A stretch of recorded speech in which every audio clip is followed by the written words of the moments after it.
नमस्कार मित्रों, मैं आचार्य अनुपम जोली अपने इस रहस्य धारा चैनल में आप सबसे बातें कर रहा था नागा साधुओं के बारे में।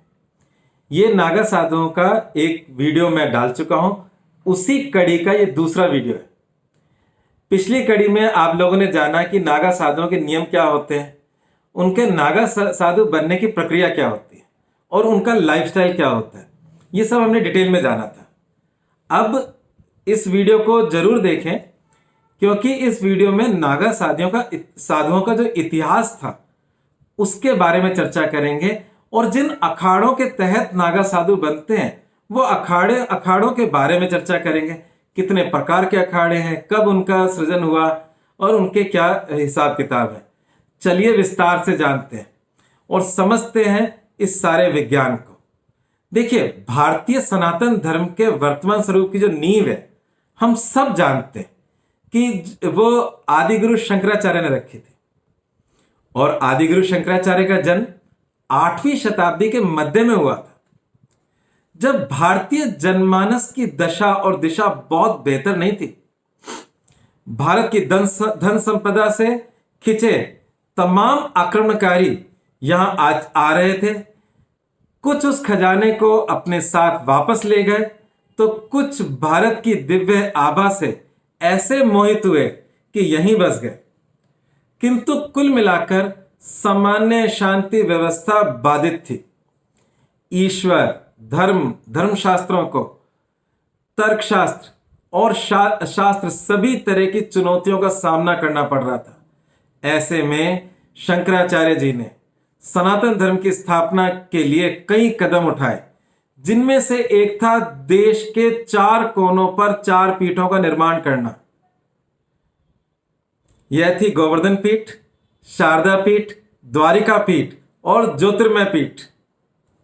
इसके अलावा आदिगुरु शंकराचार्य ने मठों मंदिरों की संपत्ति को लूटने वालों और श्रद्धालुओं को सताने वालों का मुकाबला करने के लिए सनातन धर्म के लिए विभिन्न संप्रदायों की सशस्त्र शाखाओं के रूप में अखाड़ों की स्थापना की शुरुआत की। आदिगुरु शंकराचार्य को लगने लगा था सामाजिक उथल पुथल के इस युग में केवल आध्यात्मिक शक्ति से ही इन चुनौतियों का मुकाबला करना काफी नहीं है। उन्होंने जोर दिया कि युवा साधु व्यायाम करके अपने शरीर को सुदृढ़ बनाए और हथियार चलाने में भी कुशलता हासिल करे। इसलिए ऐसे मठ बने जहां इस तरह के व्यायाम या शस्त्र संचालन का अभ्यास कराया जाता था। ऐसे मठों को अखाड़ा कहा जाने लगा। आम बोलचाल की भाषा में भी अखाड़े उन स्थानों को कहा जाता है जहां पहलवान कसरत के दांव पे सीखते हैं। कालांतर में कई और अखाड़े अस्तित्व में आए। शंकराचार्य ने अखाड़ों को सुझाव दिया कि मठ मंदिरों और श्रद्धालुओं की रक्षा के लिए जरूरत पड़ने पर शक्ति का प्रयोग करें। इस तरह बाह्य आक्रमणों से उस दौर में अखाड़ों ने एक सुरक्षा कवच का काम किया। कई बार स्थानीय राजा महाराजा विदेशी आक्रमण की स्थिति में नागा योद्धाओं साधुओं का सहयोग लिया करते थे। इतिहास में ऐसे गौरवपूर्ण युद्धों का वर्णन मिलता है जिसमें 40,000 से ज्यादा नागा योद्धाओं ने हिस्सा लिया। अहमद शाह अब्दाली द्वारा मथुरा वृंदावन के बाद गोकुल पर आक्रमण के समय नागा साधुओं ने उसकी सेना का मुकाबला करके गोकुल की रक्षा की। नागा साधुओं के जो प्रमुख अखाड़े हैं उनकी अब बात कर लेते हैं। तो भारत की आजादी के बाद इन अखाड़ों ने अपना सैन्य चरित्र त्याग दिया।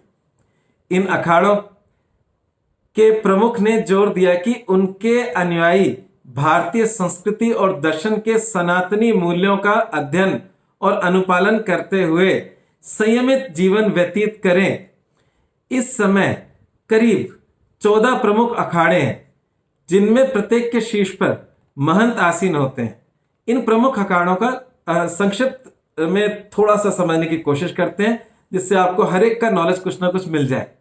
तो सबसे पहले हम निरंजनी अखाड़े की बात करते हैं। यह अखाड़ा 826 ईस्वी में गुजरात के मांडवी में स्थापित हुआ था। इसके इष्ट देव भगवान शंकर के पुत्र कार्तिक स्वामी। इनमें दिगंबर साधु, महंत व महामंडलेश्वर होते हैं। इनकी शाखाएं इलाहाबाद, उज्जैन, हरिद्वार, त्र्यंबकेश्वर व उदयपुर में है। दूसरे नंबर पे आता है जूना दत्त या जूना अखाड़ा, जो शायद भारतवर्ष का बहुत बड़ा अखाड़ा है। और अगर हम कभी बात करते हैं तो जूना अखाड़े का ही नाम आता है। यह अखाड़ा 1145 में उत्तराखंड में कर्णप्रयाग में स्थापित हुआ। इसे भैरव अखाड़ा भी कहते हैं। इसके इष्ट देव रुद्रावतार दत्तात्रेय है। इसका केंद्र वाराणसी के हनुमान घाट पर माना गया है। हरिद्वार में माया देवी मंदिर के पास इसका आश्रम है। मैं आपको आने वाले वीडियोस में माया देवी मंदिर का भी एक वीडियो बहुत जल्दी देने वाला हूं। और इस अखाड़े के नागा साधु जब शाही स्नान के लिए संगम की ओर बढ़ते हैं तो मेले में आए श्रद्धालुओं समेत पूरी दुनिया की सांसें उस अद्भुत दृश्य को देखने के लिए रुक जाती है। तीसरे नंबर पे मैं जिक्र करना चाहूंगा श्री निर्वाण अखाड़े की। यह अखाड़ा 681 ईस्वी में स्थापित हुआ था। कुछ लोगों का मत है कि इसका जन्म बिहार, झारखंड के बैजनाथ धाम में हुआ था, जबकि कुछ इसका जन्म स्थान हरिद्वार में नीलधारा के पास मानते हैं। इनके इष्ट देव हैं कपिल महामुनि हैं। इनकी शाखाएं इलाहाबाद, हरिद्वार, उज्जैन, त्र्यंबकेश्वर, ओंकारेश्वर और कनखल में है। इतिहास के पन्ने बताते हैं कि 1260 में महंत भगवानंद गिरी के नेतृत्व में 22,000 नागा साधुओं ने कनखल स्थित मंदिर को आक्रमणकारी सेना के कब्जे से छुड़ाया था। चलिए चौथे अखाड़े की बात कर लेते हैं। इसका नाम है श्री अटल अखाड़ा। यह अखाड़ा 569 ईस्वी में गौड़वाना क्षेत्र में स्थापित किया गया। इनके इष्टदेव भगवान गणेश हैं और यह सबसे प्राचीन अखाड़ों में से एक माना जाता है। इसके मुख्य पीठ पाटन में है, लेकिन आश्रम कनखल, हरिद्वार, इलाहाबाद, उज्जैन व त्र्यंबकेश्वर में भी है। पांचवें अखाड़े की बात करें तो श्री आह्वान अखाड़ा। यह अखाड़ा 646 ईस्वी में स्थापित हुआ और 1603 में पुनर्संयोजित किया गया। इसके इष्टदेव श्री दत्तात्रेय और श्री गजानन है। इस अखाड़े का जो केंद्र स्थान है वो काशी में है। इसका आश्रम ऋषिकेश में भी है। स्वामी अनूप गिरी जी, उमराव गिरी जी इस अखाड़े के प्रमुख संतों में से हैं। छठे नंबर का अगर अखाड़े की बात करें तो श्री आनंद अखाड़ा। इसके बारे में हम जान लें कि यह अखाड़ा 855 ईस्वी में मध्य प्रदेश के बेरार में स्थापित हुआ था। इसका केंद्र वाराणसी में है। इसकी शाखाएं इलाहाबाद, हरिद्वार, उज्जैन में भी है। सातवां अखाड़ा है श्री पंचाग्नि अखाड़ा। इस अखाड़े की स्थापना 1136 ईस्वी में हुई थी और इसके इष्टदेव गायत्री हैं और इनका जो प्रधान केंद्र काशी में है। इनके सदस्यों में चारों पीठ के शंकराचार्य, ब्रह्मचारी साधु व महामंडलेश्वर शामिल है। परंपरा अनुसार इनकी शाखाएं इलाहाबाद, हरिद्वार, उज्जैन व त्र्यंबकेश्वर में भी है। आठवें नंबर पे अगर हम बात करें तो श्री नागपंथी गोरखनाथ अखाड़ा। यह अखाड़ा करीब 866 ईस्वी में अहिल्या गोदावरी संगम पर स्थापित हुआ। इसके संस्थापक पीर शिवनाथ जी हैं।